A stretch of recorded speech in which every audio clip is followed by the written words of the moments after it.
Então, bom dia a todos e a todas presentes. Eu sou a professora Camila Salgueiro, da Purificação Marques, convidada para compor também a comissão científica do NOMA para esta mostra científica do NOMA especialmente. Bom dia, Marcelo, que eu já vi aqui que está nos dando bom dia. Bom dia a todos e todas que estão presentes aqui prestigiando esse evento brilhantemente organizado pelo NOMA. E eu já agradeço esse convite para a participação em nome das professoras Miriam e Ariê, que são as grandes idealizadoras desse projeto, que é o NOMA Direito e Arte. Para mim é uma honra muito grande estar aqui.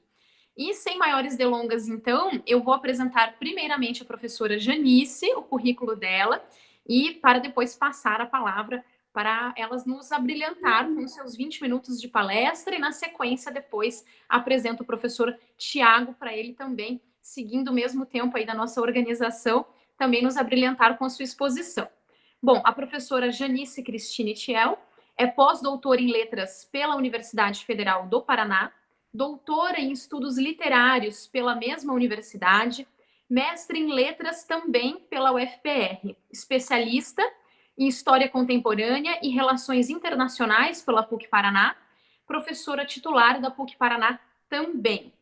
A palestra da professora é intitulada O Tratado Indígena e a Expressão da Alteridade, o Hampton Belts como discursos diplomáticos e literários. Agradeço muitíssimo, então já passo a palavra para a professora Janice, que hoje está aqui com o áudio, né? Não com imagem, mas com áudio nos acompanhando. Seja muito bem-vinda ao evento, professora. Muito obrigada. Bom dia a todos e todas. É um prazer participar desse evento. Fico muito feliz, né, por ter recebido o convite. Gostaria de cumprimentar as professoras Ariê e Miriam pela organização, né, pela ideia do evento e pela organização. Cumprimento também a professora Camila, o professor Tiago, né, um prazer compor a mesa com vocês. E, claro, cumprimento também todos que estão, né, me ouvindo, participando do evento, né? Desejo que esse evento realmente, né, seja o primeiro de muitos que virão, né? Um evento com muito sucesso, como já está sendo, tá? Então, eu vou tratar justamente do tema, né, que a professora Camila apresentou, né? Como a professora disse, a minha área de pesquisa é a área de letras, eu sou professora de letras da PUC e trabalho com a área de literatura, sou professora titular da área de literatura, né? E a minha área de pesquisa, desde que comecei meu doutorado, tem sido a área de literatura indígena, tá? Brasileira e norte-americana. E desde que comecei o meu pós-doutorado, comecei a me dedicar muito mais para uma pesquisa voltada para a expressão literária das nações Haudenosaunee. Acho que você pode passar o primeiro slide já. Porque nos Estados Unidos e no Canadá, nós temos cerca de 561 nações indígenas, são 300 línguas, tá? Aqui no Brasil também, né, nós temos cerca de 200 grupos, né, étnicos e cerca de 180 línguas indígenas. Então, é uma área de pesquisa muito ampla e que pede justamente estudo, tá? Então, tenho me dedicado justamente a essa área. O que eu vou apresentar para vocês é justamente a questão do Tratado Indígena e a Expressão da Alteridade nos discursos diplomáticos e literários da região nordeste dos Estados Unidos, desse grupo que se chama Haudenosaunee. Pode passar o próximo slide. Essa cultura Haudenosaunee, então, ela pertence ao nordeste dos Estados Unidos, sudeste do Canadá. É uma confederação com uma liga de 6 nações, Seneca, Cayuga, Onondaga, Oneida, Mohawk e Tuscarora, tá? E esse tema, justamente, de trabalhar com a cultura Haudenosaunee, é um tema que me desperta atenção porque há muita produção literária desses grupos, tá? Mas esses grupos também têm uma posição política muito marcada, tá? como, né, vários grupos, obviamente, têm. Tá? É importante nós percebermos que a literatura indígena, e, no caso também, a maneira como essa literatura é expressa, não só por materiais como nós conhecemos, que são os materiais literários, que são livros, artigos, assim por diante, né? Mas é uma literatura que tem uma complexidade, porque muitas vezes ela é expressa por elementos que nós não concebemos como literários, como objetos, como eu vou mostrar para vocês, como o Wampum Belt, tá? E nós não passamos por esse letramento cultural e literário na escola de conhecer como esses grupos expressam a literatura destas outras formas, tá? E, então, a arte e a literatura dos povos indígenas muitas vezes são consideradas primitivas, mas Jerome Rothenberg afirma primitive means complex, tá? Então, nós precisamos reconhecer que temos que buscar com humildade os conhecimentos e as estratégias para lermos e interpretarmos esses textos de tradições não europeias. Para os povos indígenas, a sua construção identitária vincula-se muito com o pertencimento à terra, tá? A terra dos seus ancestrais e a terra que eles ocupam na atualidade. Portanto, torna-se crucial nós compreendermos as visões de mundo que estabelecem a posse, tá? E, principalmente, então, temos aí a questão dos tratados indígenas, que são fruto de tradições diversas, tá? Eu vou tratar de um tratado realizado entre as nações Haudenosaunee e o poder colonial dos Estados Unidos no século XVII, tá? Que se chama Two-Row Wampum Belt. Eu acho que você pode passar o próximo. Aí vocês têm as nações que formam a Confederação Haudenosaunee, tá? Pode passar. Aí vocês têm o território Haudenosaunee, como era em 1500, 1722, e como está hoje, com algumas cidades, alguns locais. Pode passar. E aí vocês já têm uma ideia de o que são os Wampum Belts. São essa espécie de cintos que esses líderes, esses chefes das 6 nações estão segurando, tá? Pode passar. Aí vocês têm os Wampum Belts, tá? O Wampum Belt do qual eu vou tratar é aquele que está na figura maior ali no meio, que tem 2 colunas lilás e 3 colunas brancas, tá? Mas vocês têm ali também outras formas de expressão desses Wampum Belts, tá? Então, só para vocês se familiarizarem. Pode passar o próximo? Então, é este Wampum Belt que eu vou tratar com vocês, tá? O primeiro tratado, na verdade, ratificado entre as recém-emancipadas nações, colônias norte-americanas e uma tribo indígena aconteceu em 1778, mas esse Wampum Belt ele é anterior, tá? Porque os tratados eles eram realizados entre os povos indígenas da América em uma longa tradição de alianças e acordos, tá? E, então, entre muitos desses tratados, eu destaco esse, o Two-Row Wampum Belt, que é de 1613, tá? E ele é considerado pelos Haudenosaunee como base para os tratados subsequentes. Ele faz parte, obviamente, de um gênero discursivo diplomático, mas também cultural e literário, tá? E ele segue perspectivas diferentes da tradição europeia em termos de configuração de um tratado. A linguagem da diplomacia e os protocolos que apoiam os discursos dos acordos internacionais, portanto, nos fazem refletir sobre a relevância da perspectiva cultural para a leitura de documentos históricos, tá? Quando houve o início da colonização da região habitada pelos Haudenosaunee, cada nação era independente, com uma forma de governo próprio, tá? A governança indígena era construída de forma diversificada. Para os Haudenosaunee, uma cidade poderia unir-se a outra sob a liderança de um único líder. Os colonos ingleses E os Haudenosaunee ainda hoje retêm um governo totalmente funcional, apesar, claro, de pertencerem, né, a um grupo maior, né, e terem perdido muito do seu poder. A Constituição Haudenosaunee é a chamada a Grande Lei da Paz e inspirou a escrita de elementos essenciais também da Constituição norte-americana. O seu primeiro princípio é a paz, o segundo é a equidade, justiça para as pessoas, e o terceiro é o poder de boas mentes, poderes coletivos de ser uma só mente pensando em uma unidade. Todos esses elementos estavam envolvidos nos princípios básicos, né? Porque a ideia era deixar de lado a guerra como método de chegar a decisões e usar o intelecto.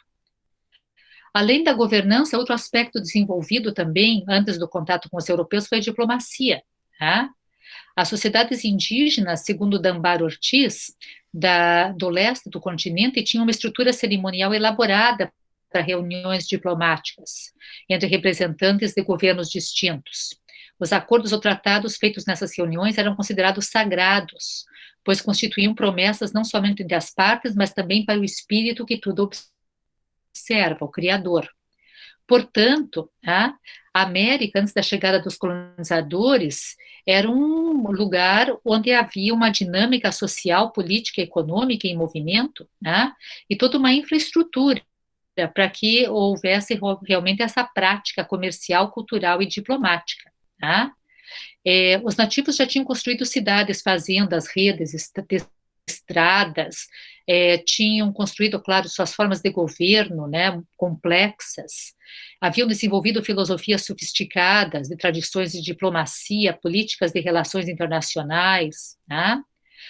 Contudo, claro, quando os europeus chegaram, né, eles viram uma terra vazia, habitada por selvagens, e não enxergaram justamente nessa forma que os nativos ou os indígenas utilizavam, né, a mesma complexidade ou a mesma autoridade que viam, né, nos tratados de origem europeia.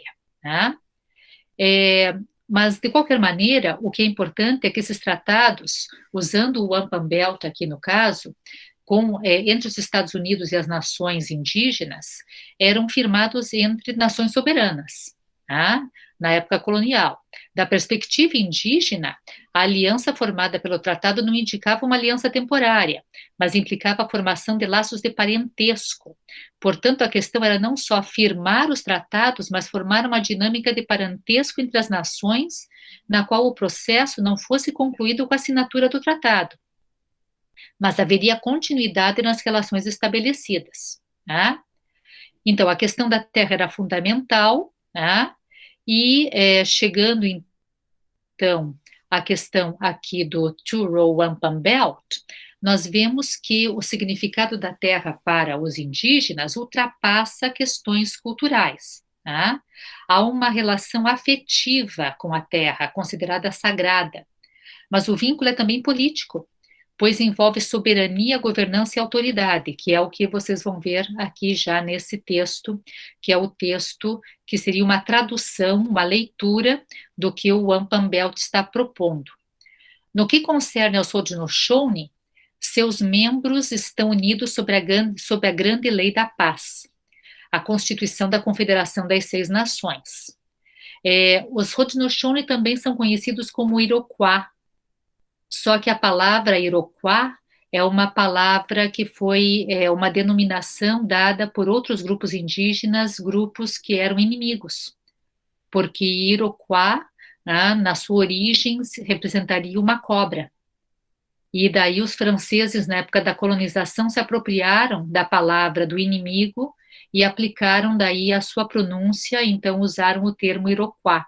Mas a denominação que esse grupo prefere é a sua própria denominação, que é Haudenosaunee, que significa pessoas da casa comprida. Por isso que num slide anterior aparecia a figura de uma casa. Né? O tratado, então, voltando aqui, né, implica autonomia e igualdade das partes que firmam o acordo. Além de ser um modelo para relações sociais, é um contrato entre nações, e um contrato não pode ser firmado com um incompetente ou um inferior, ele requer o livre consentimento das partes. Então, esse ponto demonstra que havia por parte dos representantes do governo norte-americano das colônias, e por parte aqui, no caso do Two-Row Wampum Belt, da colônia holandesa, havia uma percepção de que estavam tratando com grupos de pessoas competentes nas negociações políticas e nas relações com outras nações. Os tratados, eles eram, obviamente, registrados pela oralidade, mas também havia essa memória cultural, né, esses registros materiais diversos, como esse wampum. A palavra wampum, né, vem do idioma Narragansett, que se refere a contas feitas com conchas. Por isso que num slide anterior apareceram umas conchinhas, né? Essas conchas eram coletadas por índios da região do Nordeste dos Estados Unidos. A palavra wampum vem, então, do termo Narragansett para contas feitas de conchas brancas. As conchas são consideradas registros vivos. As contas wampum são feitas, então, de duas cores, né? Púrpura e brancas. E elas eram utilizadas também para trocas comerciais. Segundo Terrane Torrens, os colonos europeus fabricavam o wampum e utilizavam-no também como a primeira moeda dos colonos norte-americanos. Só que para os índios não era moeda. Para os Haudenosaunee era utilizado em cerimônias oficiais e religiosas. O wampum branco era utilizado para simbolizar pureza e paz, e o púrpura para cerimônias de natureza cívica. Professora Camila, quanto tempo tenho ainda? Professora, tem mais, dá para a gente fazer mais uns 5 minutos, mais ou menos, dá sim, tranquilo. 5 minutos, eu estou encerrando já. Uhum. Então tá. Então, esse Two-Row Wampum Belt, né, traz aqui para os Iroquois essa ideia de que é um tratado onde há um respeito mútuo. Então, você diz que é nosso pai e eu sou seu filho. Nós dizemos, nós não seremos como pai e filho, mas como irmãos. Este Wampum Belt confirma nossas palavras. Estas duas colunas simbolizarão dois caminhos ou duas embarcações, viajando pelo mesmo rio juntas. Uma delas, uma canoa de madeira de bétula, será para os povos indígenas suas leis, seus costumes e maneiras. A outra, um navio, será para as pessoas brancas e suas leis, seus costumes e maneiras. Nós percorreremos o rio juntos, lado a lado, mas cada um em seu barco. Nenhum de nós tornará obrigatórias as leis ou interferirá nos assuntos internos do outro. Nenhum tentará conduzir o barco um do outro, né? Agora, a questão é que, além de ser um tratado diplomático, o texto também, por sua multimodalidade, poderia ser considerado o texto literário produzido de acordo com convenções culturais, representando o drama colonial pela forma e pelo conteúdo. Tá? Em um livro publicado em 1942, se afirma que os tratados anteriores à Guerra Revolucionária, negociados entre colonos e índios, são, na verdade, nossas primeiras peças de teatro americanas, poesia colaborativa de alto nível. Tá? Então, pertencem a um gênero de expressão literária. Como poesia colaborativa de alta ordem, esse tratado, então, demonstra cooperação de forma direta, só que, infelizmente, ao longo do tempo, esses tratados, né, foram ficando cada vez mais coercitivos dentro da tradição europeia, né, e o discurso da colaboração foi diminuindo. Então, para encerrar, o Two-Row Wampum Belt articula a temática da colonização pela maneira como ensina pela forma, performance e conteúdo as relações de poder entre as nações estrangeiras, mas seu estudo também demonstra a relevância da perspectiva cultural e literária para a leitura de documentos históricos primários e a percepção da construção de relações de poder. Agradeço sua atenção, muito obrigada, fico à disposição para perguntas, né, no momento que for mais adequado.